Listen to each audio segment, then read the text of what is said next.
जब संत महात्मा गांव में आते हैं, किसी के दरवाजे में आते हैं, तो लोग कहते कि संत भगवान आ गए। संत को भगवान क्यों कहते हैं? सबको भगवान क्यों नहीं कहते, केवल संतों को भगवान क्यों कहते हैं?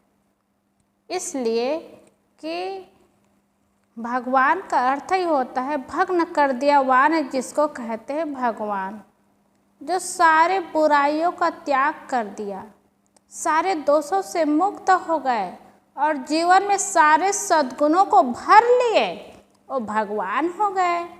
और संत महात्मा यही तो काम करते हैं, जीवन भर घर को छोड़ देते हैं, संत महात्माओं के शरण में चले जाते हैं, सत्संग करते हैं, भजन करते हैं, भक्ति करते हैं और जीवन में सब सद्गुणों को लाते हैं।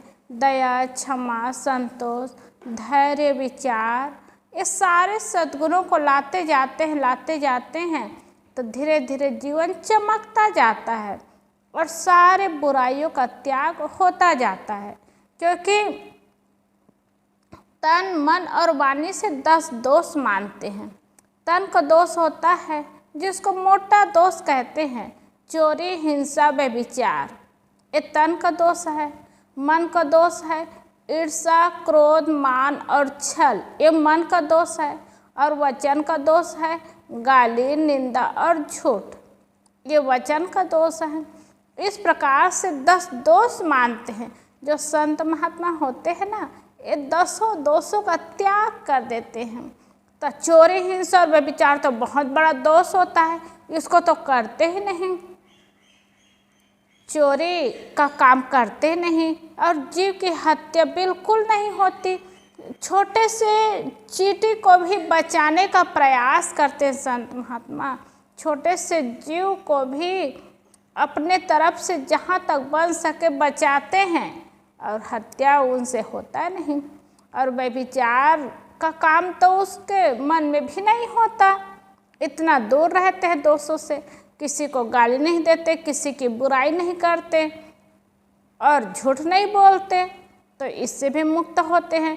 मन की बात है तो उसको भी साधने में लगे रहते हैं, ईर्ष्या नहीं करते, क्रोध नहीं करते, अभिमान नहीं करते, किसी को छलते नहीं, तो सब दोषों का त्याग कर देते हैं। तो जीवन में धीरे धीरे सेवा का गुण आता है, भक्ति का गुण आता है, सत्संग का गुण आता है और प्राणियों पर दया करते हैं, क्षमा करते हैं, संतोष करते हैं। ये सारे सद्गुण धीरे धीरे भरते जाते हैं और भरते जाते हैं तो जीवन सुंदर और पवित्र होता जाता है। और सुंदर और पवित्र होता जाता है ना, तो वही तो भगवान बन जाते हैं। और भगवान के लिए कोई अलग प्राणी होते हैं, अलग पदार्थ, ऐसी बात नहीं है। कोई घर छोड़ देते तब भगवान बन जाते हैं, कोई सफ़ेद पहन लेते हैं, गेरुआ वस्त्र पहन लेते हैं तब भगवान बन जाते हैं, ऐसी बात नहीं है। घर छोड़ करके रहने से और सफ़ेद कपड़ा पहनने से कोई संत हो गए तो भगवान नहीं हो गए। अगर मन का दोष नहीं हटा, मन की बुराई नहीं हटी, जीवन में दोष और दुर्गुण भरा है तो भगवान नहीं होता। और सारे दोषों का त्याग हो गया, सारे बुराइयों का त्याग कर दिए तो जहाँ भी रहे, जिस जगह रहे, वो सब भगवान बन जाते हैं। और देखते हैं ना, मिट्टी, पानी, आग, हवा को लोग भगवान मानते हैं, पूजा करते हैं, मिट्टी की पूजा करते हैं, पानी की पूजा करते हैं और कहाँ कहाँ नहीं जाते, काशी कैलाश में जाते हैं, इलाहाबाद जाते हैं और बहुत बहुत तीर्थ स्थान में जाते हैं, पूजा करते हैं, अपनी भावना होती है। लेकिन कहाँ दर्शन होता है और कहाँ उनसे मिल पाते हैं। और संत महात्माओं के पास आते हैं ना, तो संत मतलब ज्ञान की बात बताते हैं, जिससे जीवन सुंदर बने, पवित्र बने और सुखमय बने। और पूजा करके मिट्टी, पानी, आग, हवा के पास जा कर के पूजा करते रहेंगे, पूजा करते रहेंगे, लेकिन सज्जनों उससे जीवन ना पवित्र बन सकता है, ना ऊपर उठ सकता है। इसलिए ये भौतिक चीज तो है, लेकिन इससे हमारा कल्याण नहीं हो सकता। और इसको भगवान मानकर पूजा करते रहेंगे तो हम भगवान भी नहीं बन सकते। इसलिए सारे दोषों का त्याग करें, सारे बुराइयों का त्याग करें और जीवन को सुंदर, पवित्र और निर्मल बनाते जाए तो जीवन सुंदर बनता जाएगा, जीवन पवित्र होता जाएगा और सुखमय होता जाएगा, कल्याणमय होता जाएगा। तो जहाँ रहते हैं, जिन लोगों के पास रहते हैं, उन लोगों से अच्छा व्यवहार करें और प्रेम की बात बोले और सुंदर जीवन जिए तो वही लोगों में से भगवान मिल जाएंगे। और जो शैतान रहते, देखने से पता चलता है, भगवान देखने से भी अच्छे लगते हैं। जैसे संत महात्मा का हृदय एकदम निर्मल होता है, पवित्र होता है, सुंदर होता है, तो उनको देखने से ही अच्छा लगता है। कहते हैं ना कि केवल शब्द ही नहीं बोलता, आंखें भी बोलती है, हाथ भी बोलता है, क्योंकि आँखों से इशारा करते हैं, हाथों से इशारा करते हैं। वो भी शब्द नहीं होता, लेकिन उससे निकलता है कि आदमी इशारा करके, वो शब्द नहीं बोलते लेकिन इशारा से उनका जीवन भी चलता है। ऐसे व्यक्ति भी होते हैं।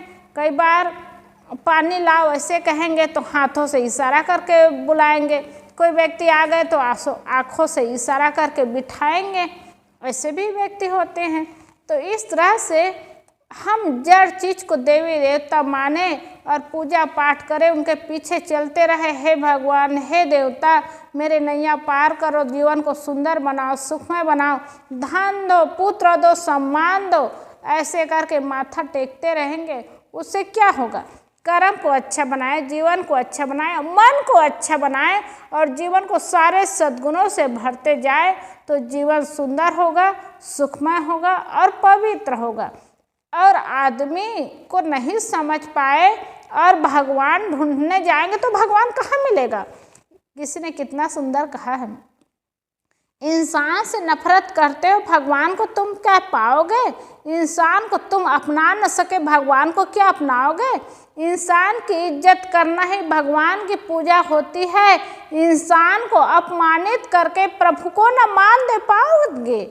खुद अपना दोष छिपाते हो, औरों को दोष लगाते हो, इंसाफ को धोखा देते हो, ईमान को तुम क्या पाओगे? इंसान को न देखो बाहर से, इंसान को देखो भीतर से। इंसान के भीतर जा बैठो, भगवान को तुम पा जाओगे।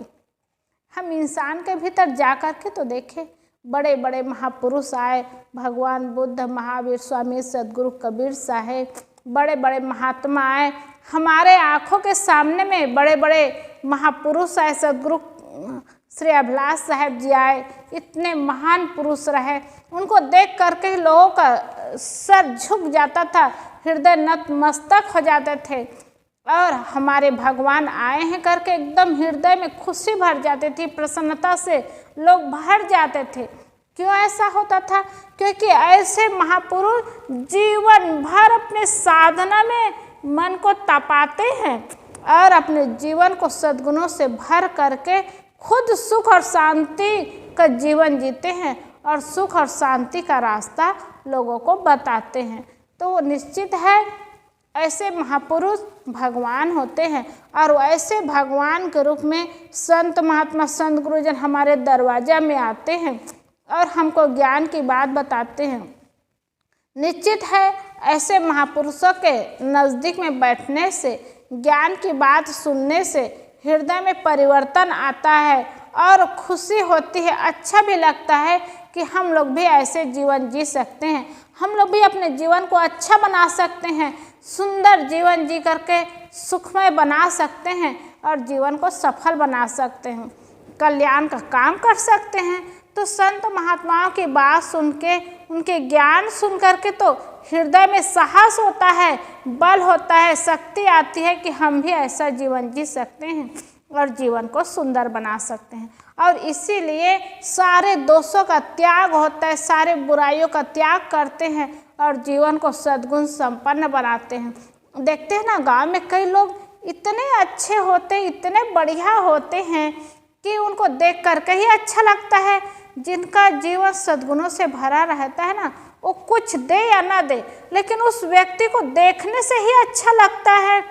और जो व्यक्ति अपने जीवन में दोषों को भरा है और जिनके जीवन में दोष भरा रहता है, बुराई रहती है, उस व्यक्ति को देखने से भी अच्छा नहीं लगता। और व्यक्ति नज़र पड़ जाता है, सामने हो जाता है, तो सर झुका करके उनसे बगल हो जाते हैं, जान जाते ये व्यक्ति ठीक नहीं है, ये व्यक्ति बदमाश है। वो शब्दों से नहीं कह पाते, लेकिन मन से ऐसा भाव निकलता है और उनसे बगल हो जाते हैं। और अच्छे व्यक्ति जब मिलते हैं तब भी मन में ये भाव बनता है, ये बहुत अच्छे व्यक्ति हैं, बहुत अच्छे इंसान हैं, और उनके प्रति हृदय नतमस्तक हो जाता है। और ऐसे व्यक्ति जहाँ भी मिलते हैं तो उनसे बात करने का मन होता है, उनके पास बैठने का मन होता है। देखो आदमी ही तो है, लेकिन उनके स्वभाव के कारण और उनसे मिलना चाहते हैं, उनसे बात करना चाहते हैं, सब लोग का यही मन होता है और ऐसा स्वभाव होता है। तो आदमी जब अच्छा जीवन जीता है, अच्छा कर्म करता है, तो जीवन महान होता है और मन को पवित्र कर लेते हैं, सारे दोषों सारे बुराइयों से अपने मन को सुंदर बना लेते हैं। तो वही इंसान ही नहीं भगवान बन जाते हैं, क्योंकि आत्मा तो सब में एक समान है, एक जैसे आत्मा है। लेकिन उसी आत्मा को पा करके लोग दुष्ट आत्मा हो जाते हैं, लेकिन उसी आत्मा को पा करके बहुत लोग महात्मा हो जाते हैं, महान आत्मा हो जाते हैं। और महान आत्मा होते महात्मा होते हैं वही परमात्मा बन जाते हैं, परम आत्मा हो जाते हैं, श्रेष्ठ आत्मा हो जाते हैं, परमात्मा हो जाते हैं। तो जीवन सुंदर बन जाता है, सफल हो जाता है, सुखमय बन जाता है। तो भगवान परमात्मा का खोजने की जरूरत नहीं है, हर व्यक्ति के अंदर में वो परमात्मा है। लेकिन अपने जीवन को सुंदर बनाने के लिए सारे दोषों का त्याग करे, सारे बुराइयों का त्याग करे, तो वो परमात्मा बन जाते हैं। और संत गुरुजन हमारे दरवाजा में आते हैं ना, तो परमात्मा के रूप होते हैं, जो सारे बुराइयों को सारे दोषों का त्याग कर देते हैं, जीवन को सुंदर सुखमय जीवन जी करके सही ज्ञान की बात बताते हैं, सही रास्ता दिखाते हैं। और उन्हीं रास्ता में चल करके हम सबको भी अपने जीवन को सुंदर और सफल बनाना चाहिए। बोलिए सद्गुरुदेव की जय।